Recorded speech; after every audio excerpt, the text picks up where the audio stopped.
ونعوذ بالله من شرور أنفسنا ومن سيئات أعمالنا من يهده الله فلا مضل له ومن يضلله فلا هادي له وأشهد أن لا إله إلا الله وحده لا شريك له وأشهد أن سيدنا وسندنا ونبينا ومولانا محمدا عبده ورسوله صلى الله تعالى عليه وعلى آله وأصحابه وبارك وسلم تسليما كثيرا أما بعد فأعوذ بالله من الشيطان الرجيم بسم الله الرحمن الرحيم والعصر إن الإنسان لفي خسر إلا الذين آمنوا وعملوا الصالحات وتواصوا بالحق وتواصوا بالصبر آمنت بالله صدق الله مولانا العظيم وصدق رسوله النبي الكريم ونحن على ذلك من الشاهدين والشاكرين والحمد لله رب العالمين. بزرگان محترم اور برادران عزیز، یہ سورہ عصر ہے جس کی میں نے ابھی آپ کے سامنے تلاوت کی ہے، اور یہ قرآن کریم کی دوسری سب سے چھوٹی سورت ہے. سب سے چھوٹی سورت انا اعطیناک الکوثر ہے، اور دوسرے نمبر پر سب سے چھوٹی سورت یہ ہے. اور اتنی چھوٹی ہے کہ اس کو یاد کر لینا بھی کوئی مشکل نہیں، عام طور سے مسلمانوں کو یاد ہوتی ہے. تو اس کی زندگی کو درست کرنے کے لیے تنہا یہ سورت بھی کافی ہے. اور یہ وجہ ہے کہ حضرات صحابہ کرام رضی اللہ تعالی عنہم اجمعین سے یہ منقول ہے کہ جب وہ کسی مجلس میں بیٹھتے تو مجلس سے اٹھنے سے پہلے سورہ والعصر کی تلاوت کر کے اٹھتے تھے، اور اس طرح یہ سورت جو ہے بار بار اپنے سامنے لایا کرتے تھے، اس کا دھیان کیا کرتے تھے، اس کا استحضار کرتے تھے، اس کا تکرار کرتے تھے. اس لحاظ سے یہ بڑی اہم سورت ہے. پہلے میں اس کا ترجمہ آپ حضرات کے خدمت میں پیش کرتا ہوں، اس کے بعد اس کی کچھ تشریح انشاءاللہ عرض کروں گا. ترجمہ یہ ہے کہ والعصر ان الانسان لفی خسر، قسم ہے زمانے کی کہ یقیناً انسان بڑے نقصان میں ہے. الا الذین آمنوا وعملوا الصالحات، سوائے ان انسانوں کے جو ایمان لائے اور جنہوں نے نیک عمل کیے ہیں.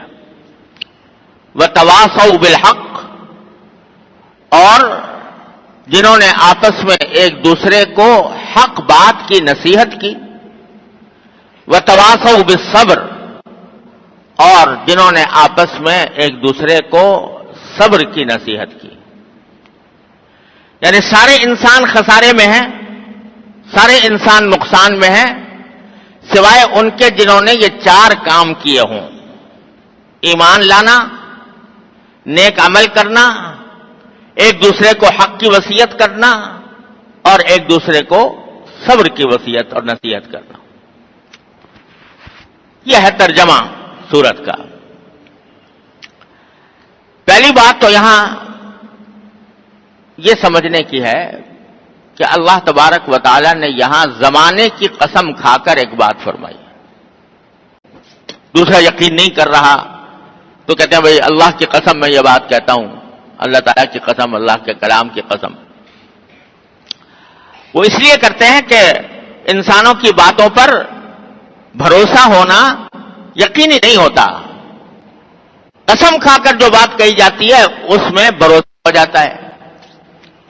لیکن اللہ تبارک و تعالیٰ کو قسم کھانے کی ضرورت نہیں، اس لیے کہ اللہ تعالیٰ کے کلام کا ایک ایک حرف، ایک ایک لفظ 16 آنے درست اور یقینی ہے. اس میں کسی شک و شبے کی گنجائش نہیں، اس میں کسی کو تردید کرنے کی کوئی گنجائش نہیں. اس کے باوجود اللہ تبارک و تعالی نے قرآن کریم میں مختلف مقامات پر مختلف چیزوں کی قسمیں کھائی ہیں. کہیں قلم کی قسم کھائی ہے، کہیں ستارے کی قسم کھائی ہے، کہیں کسی مکہ مکرمہ کے شہر کی قسم کھائی ہے، کہیں قیامت کے دن کی قسم کھائی ہے. مختلف قسمیں قرآن کریم کے اندر آئی ہیں. تو وہ در حقیقت اس لیے نہیں کہ معاذ اللہ تعالیٰ کی بات پر بھروسہ نہیں تھا لہذا اللہ تبارک و تعالیٰ قسم کھا کر اس کا یقین دلا رہے ہیں، بلکہ در حقیقت دو باتیں پیش نظر ہیں.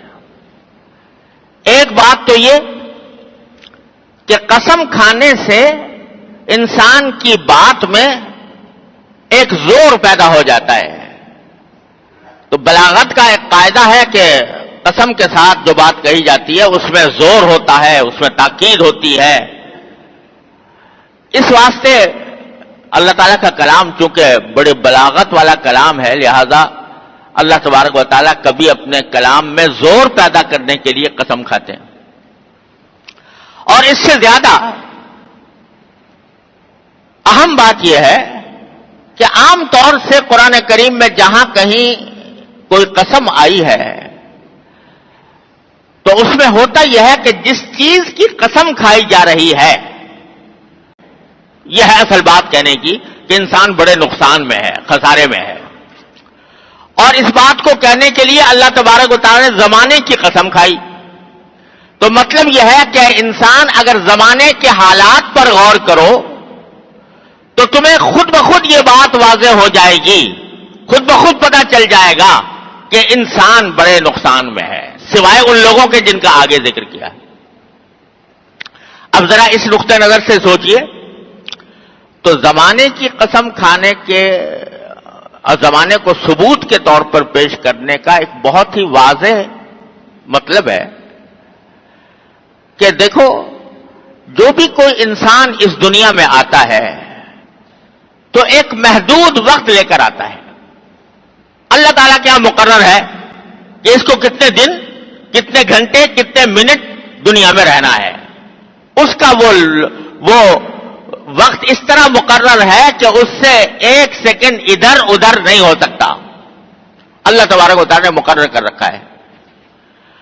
اور دوسری طرف اللہ تبارک و تعالیٰ نے یہ فرمایا ہے کہ انسان جو ہے وہ یہاں دنیا میں جو بھیجا گیا ہے وہ ایک تجارت کے لیے بھیجا گیا ہے. یا ایھا الذین آمنوا هل ادلکم علی تجارت تنجیکم من عذاب علیم. یہ ایک تاجر ہے انسان. اور دوسری جگہ فرمایا ان اللہ اشتری من المؤمنین انفسهم واموالهم بان لهم الجنہ. اللہ تعالیٰ نے تمام مومنوں سے ان کی جانیں اور ان کے مال خرید لیے ہیں جنت کے عوض. تو گویا انسان کی جو عمر ہے، انسان کی جو زندگی ہے، یہ اس کا مال تجارت ہے. اور اس مال تجارت کو فروخت کر کے انسان کو اس کا معاوضہ جنت کی صورت میں آخرت میں ملنے والا ہے. ایک قسم کی تجارت ہے. تجارت ہے، ہر تجارت کا کچھ سرمایہ ہوتا ہے. کوئی تجارت بغیر سرمایہ کے نہیں چلتی ہے. اور وہ سرمایہ ایسا ہوتا ہے کہ اسی کو تجارت میں لگا کر اس میں اضافہ کیا جاتا ہے، اس کو بڑھایا جاتا ہے. تو انسان کی زندگی کا سرمایہ اس کی زندگی کے لمحات ہیں. ایک ایک لفظ، ایک ایک لمحہ، ایک ایک منٹ، ایک ایک گھنٹہ، یہ اس کی زندگی کا سرمایہ ہے. اب جو وقت گزر رہا ہے اس 70 سال کے سرمایے میں کمی آ رہی ہے. ایک دن گزر گیا تو 70 سال سے ایک دن کم ہو گیا, 2 دن گزر گئے 70 سال سے 2 دن کم ہو گئے, 3 دن گزر گئے 70 سال سے 3 دن کم ہو گئے. تو جتنا جتنا وقت گزرتا جاتا ہے انسان کے سرمایے میں کمی آتی جاتی ہے. تو آپ اندازہ کرو ایک ایسے تاجر کا جس کا سرمایہ روز کم ہو رہا ہو تو وہ کیا ہوگا, وہ کیا سمجھے گا, وہ خسارے میں ہوگا کہ میں جتنا سرمایہ لے کر آیا تھا آج اتنا کم ہو گیا, کل اتنا کم ہو گیا, پرسوں اتنا کم ہو گیا. تو وہی خسارہ ہے, وہی نقصان ہے. تو ہر انسان جو ہے وہ خسارے میں ہے, یعنی یہ کہ اس کا جو سرمایہ ہے, زندگی کا سرمایہ, زندگی کے اوقات کا سرمایہ, وہ ہر آن ہر لمحے گھٹ رہا ہے, اس میں کمی آ رہی ہے. یہ سرمایہ لے کر آیا تھا اس لیے تاکہ اس کو نفع بخش تجارت میں لگا کر آخرت میں جنت کمائے. لیکن اگر یہ سرمایہ اس نے غفلت کی حالت میں چھوڑ دیا, غفلت کی حالت میں ضائع کر دیا, ہر لمحے اس کا سرمایہ کم ہوتا گیا, یہاں تک کہ جب عمر ختم ہوگی تو معلوم ہو سارا سرمایہ ختم ہو گیا اور اب اس کے پاس اپنی آخرت کا معاوضہ حاصل کرنے کے لیے کچھ نہیں رہا. یہ معنی ہے ان الانسان لفی خسر, ہر انسان خسارے میں ہے, ہر انسان ہر وقت اس کے سرمایے میں کمی آ رہی ہے. اللہ اکبر کبیرہ. وہ کسی نے ایک بزرگ ہیں وہ فرماتے ہیں کہ میں ایک مرتبہ بازار میں گیا تو جا کر دیکھا کہ ایک برف